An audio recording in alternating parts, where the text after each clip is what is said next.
আল্লাহ তাআলা তো সময়ের নামে সূরা নাজিল করলেন, সময়টা গুরুত্বপূর্ণ। কিন্তু আল্লাহ রাব্বুল আলামিন মানুষ সৃষ্টি করলেন, আশরাফুল মাখলুকাত হিসেবে মানুষদেরকে সৃষ্টি করলেন।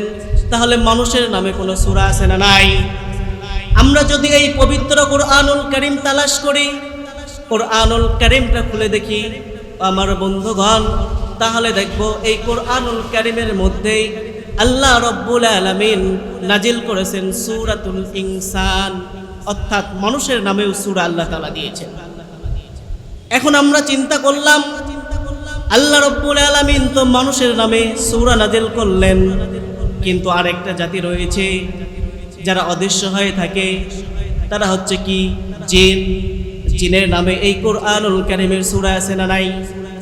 আমরা যদি কোরআনুল কারীম তালাশ করি তাহলে দেখব আল্লাহ রাব্বুল আলামিন এই কোরআনুল কারীমের মধ্যে সূরাতুল জিন নামে একটি সূরা নাজিল করেছেন। সুবহানাল্লাহ।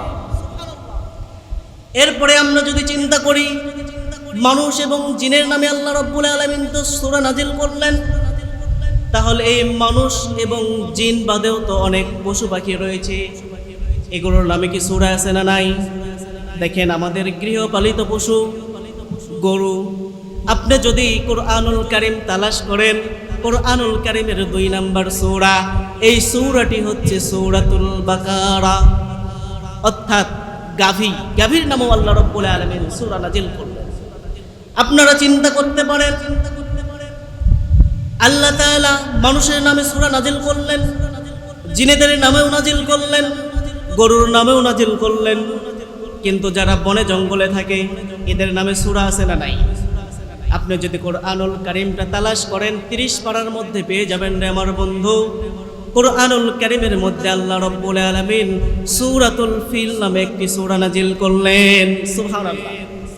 সূরাতুল ফিল মানে হচ্ছে হাতি, হস্তি বাহিনী, যেই হস্তি বাহিনী দ্বারা আব্রাহাকে আল্লাহ রাব্বুল আলামিন ধ্বংস করেছেন। এরপরে আপনারা চিন্তা করতে পারেন, আল্লাহ রাব্বুল আলামিন তো বড় বড় প্রাণীগুলোর নামে সূরা নাজিল করলেন, তাহলে যেগুলো ছোট এগুলোর নামে কি সূরা আছে না নাই?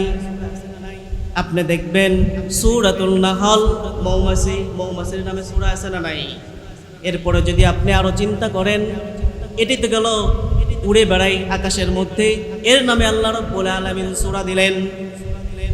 কিন্তু যারা মাটির নিচে থাকে, গর্তের মধ্যে, এদের নামে সূরা আছে না নাই? আপনি কোরআনুল কারীম তালাশ করলে পেয়ে যাবেন সূরাতুল নামল, পিঁপড়ার নামেও আল্লাহ রাব্বুল আলামিন সূরা দিয়েছেন। এরপরে যদি আপনি চিন্তা করেন বন্ধু আমার, যারা আকাশে বেড়ায় এদের নামেও আল্লাহ সূরা দিলেন, যারা মাটির নিচে থাকে তাদের নামেও সূরা দিলেন। কিন্তু এমন একটি প্রাণী রয়েছে আকাশেও বেড়ায় না, আবার মাটির নিচেও থাকে না, এদের নামেও আল্লাহ রাব্বুল আলামিন সূরা দিলেন। নাম হচ্ছে সূরাতুল আনকাবুত, মানে কি মাকড়সা। এগুলো আসলে এখন আপনারা বলতে পারেন হুজুর সবার নামে আল্লাহ রাব্বুল আলামিন সূরা দিলেন, কিন্তু আমরা যে আজকে এখানে বসেছি সবাই তো আমরা মুমিন, আমাদের নামে আল্লাহ রাব্বুল আলামিন সূরা নাজিল করছে কিনা? আপনি যদি এই কোরআনুল কারীম তালাশ করেন রে বন্ধু, এই কোরআনুল কারীমের মধ্যে দেখবেন একজন মুমিনের বৈশিষ্ট্য কতগুলো, কাকে একজন প্রকৃত মুমিন বলা যায়, এই গুণাবলী নিয়ে আল্লাহ রাব্বুল আলামিন নাজিল করেছেন সূরাতুল মুমিনিন। সুবহানাল্লাহ।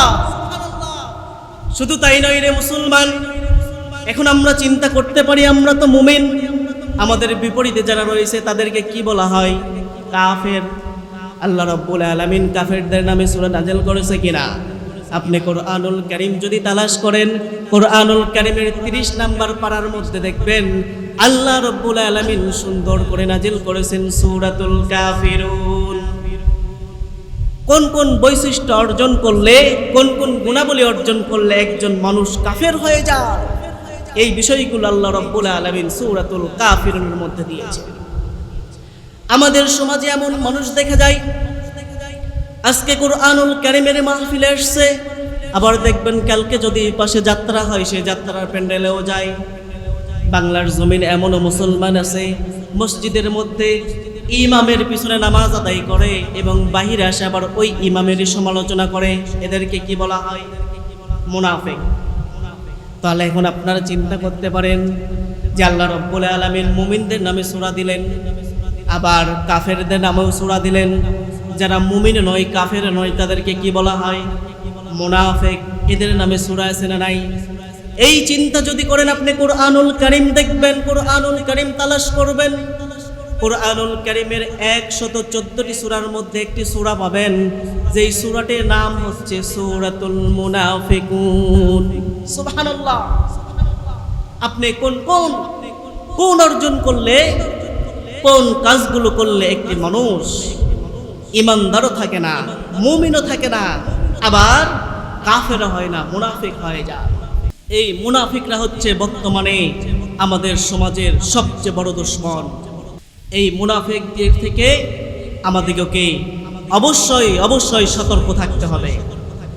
তো প্রিয় ভাইরা আমার, এই জন্য আপনি আমি কুরআনুল কারীম নিয়ে যদি চিন্তা করি, যেই বিষয় নেই আমরা কুরআনুল কারীমের দিকে তাকাবো, প্রত্যেকটি বিষয় আমরা কুরআনুল কারীমের মধ্যে পেয়ে যাব। সুবহানাল্লাহ।